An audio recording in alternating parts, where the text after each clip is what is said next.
Have you found it possible, easy to deal with the Taliban? Is the, because what the U.S. concern is that the Taliban is not giving guarantees on women's rights and things like that. What is your experience and what is your advice to the U.S.? What are the choices?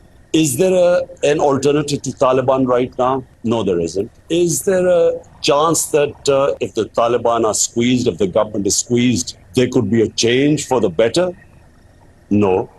So the only alternative we have right now is to work with them and incentivize them in what the world wants: inclusive government, human rights, women's rights in particular. That's the only way forward right now. The flip side is, if they are abandoned or these sanctions stay there and the banking system has no liquidity left because of the sanctions, then the worry is that Afghanistan could go into humanitarian crisis, chaos. And then from Pakistan's point of view, we face two problems. We already have 3 million Afghan refugees. There were 3 terrorist groups operating from Afghanistan into Pakistan. There were. Right now with the Taliban government, unfortunately, when the flood of refugees came, we have almost 250,000 Afghans crossing into Pakistan. Now, amongst them, unfortunately, have these terrorists.